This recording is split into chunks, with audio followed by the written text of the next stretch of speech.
excited that you have joined us this week for Yes You Can Lead, a podcast about life and leadership lessons from me, your host, Chip Nightingale. We are in a series called Trials, and today we are looking into what I believe is one of the biggest trials we face, and that is within ourselves. I'm excited about this lesson, so let's dive into trial number 4. My biggest trial in leading is me.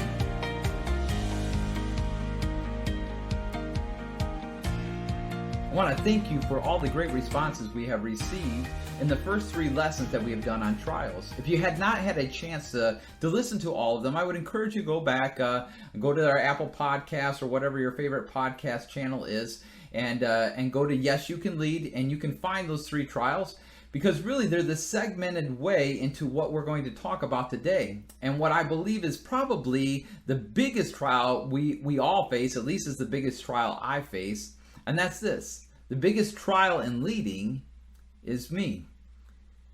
One of the things I began to realize is that there's things that I question all the time about myself, and I'm getting in the way more than other people are getting in the way. So one of the things I want to talk about in regards to leading myself or leading through trials is understanding my value, because the truth is I question my value all the time. I love this quote by Rita May Brown where it says, "Lead me not into temptation, I can find the way myself." We can, can't we? We find our way into problems all the time. It's not usually other people that lead me into temptation. It's myself. It's my mind. It's the things that I'm thinking about. I either question why I am doing something, or I question why I'm not doing more. Those are my 2 flaws. I either question why I'm doing this specific job, and I'm going through that right now. I'm not necessarily maybe the right person to be doing the job because I don't have the skill sets, but for whatever reason God has placed me there, and I'm trying to trust Him in that. Or I begin to question why I'm not doing more, because I know I have larger capacity, and why is it that God's not giving me more right now? It's something that Moses went through when he was kind of wandering within the wilderness, is that he kind of got comfortable. And he wasn't asking himself why he could do more, but he was asking, really, am I able to do these things? And he's not the only one. Joshua, right before he leads the Israelites, God has to remind him over and over again, I am with you. Do not fear. I am with you. And leaders after leaders after leaders throughout all of Scripture, God has to remind them that He's with them. They're questioning themselves. They're going through trials because of themselves. And one of the things that I have begun to realize within myself is that I overanalyze everything. I overanalyze how people are thinking. I overanalyze what my boss might be thinking when he's talking to me. I'm reading into his language. I'm reading into his emails. I'm reading into his text messages. If it's not him, I'm reading into my wife and what she might think about it, or I'm reading it. It doesn't matter what the circumstances is. I'm constantly reading into it. And I've had to learn to kind of take a step back, because they actually create trials within my life that can be uncontrollable, and then I begin to doubt exactly what I'm supposed to be doing. I need to stop overanalyzing everything. I need to trust. But for whatever reason, I struggle with that. But the second thing that I struggle with is that I seem to hide from my problems. I don't know if you're like that or not, but I hide from them. In other words, what I'm trying to say is that I don't present to people what I'm struggling with. I don't even really have a true accountability partner, because every time I seem to have an accountability partner, it's almost as if I become their accountability partner more than they are my accountability partner. And they begin to lean on me more. And I'm trying to figure out some of that, and I begin to realize that the reason is because sometimes I'm not as transparent with them as I should be, or I'm just too transparent, and they run away because they kind of get scared. See, I have a tendency to hide from my problems. I hide because I don't trust.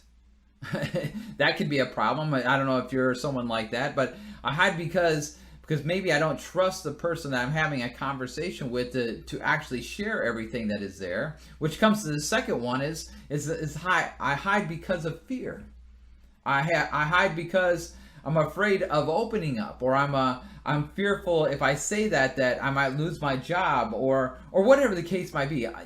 We all have these things within our lives that causes us to fear, basically that causes us to hide from our problems. And the third thing is that I hide when I try to do life on my own. I'm hiding my problems when I try to do life on my own. You see, God never intended us to do life on our own. But many of us today would just rather be by ourselves, because then we don't have to deal with the conflict of people. People are our problem. But it's hard to be a leader of something if you're not leading people. So it's important for us to come to a place of realizing that we can't just hide from our problems. We need to work through those problems. When I try to do life on my own, I'm telling you right now, when I try to do life on my own, I create more problems. Today, I was working through this because in my new role, as we have moved down here, because of COVID, the whole 9 yards, I don't feel like I have those relationships that I had before I moved here. I had deep, deep friendships, and when I was struggling, I could go to them. But some things have happened, and now I don't feel like I can go to them anymore. And now I'm trying to build these relationships, but because of fear, I haven't opened myself up the same way as I had opened up myself to those people before. And now I feel like I'm in isolation. And there's even times when I don't necessarily want to open up to my wife because maybe I don't want to put that burden on her, or whatever the case might be.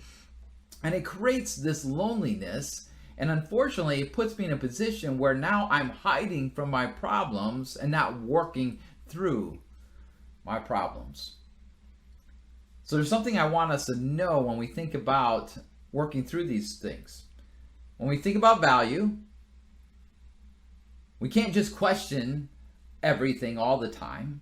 We have to come to a place of trust, and we can't just hide from our problems. And ultimately, and we talked about this actually in our last lesson, is we need to let go. We need to let go. Rich Mullins, he says this, I love this quote: "I can't see how you're leading me unless you've led me here where I'm lost enough to let myself be led." Let's read that again. I can't see how you're leading me unless you've led me here where I'm lost enough to let myself be led. The truth is that we've got to stop over analyzing everything about what other people are doing, or what I am doing, or am I in the right role, or am I not in the right role. Wherever you're at in this moment in time, God has you exactly where He wants you. The question is are you trying to lead yourself, or are you trying to let God lead you? And for me, when I am at my loneliest places, it's because I'm trying to lead myself and not letting God work through me and let Him lead me. See, all the great leaders in the Bible started being great once they let go. The only time they got themselves into problems is when they did it on their own. I love the story of Joshua and the sin of Achan, because ultimately, before the sin of Achan, Joshua, for whatever reason, in the first battle, he asked the Lord what to do. In the second battle, he just goes ahead without asking. And I believe if he would have just asked, God would have said, wait a minute, there's sin that you need to deal with. And because he didn't do it that way, he lost the battle, and all of a sudden he loses hope and all those types of things. But then when he gets a second chance, he goes to God and says, God, what do I need to do? And God tells him how to win the battle.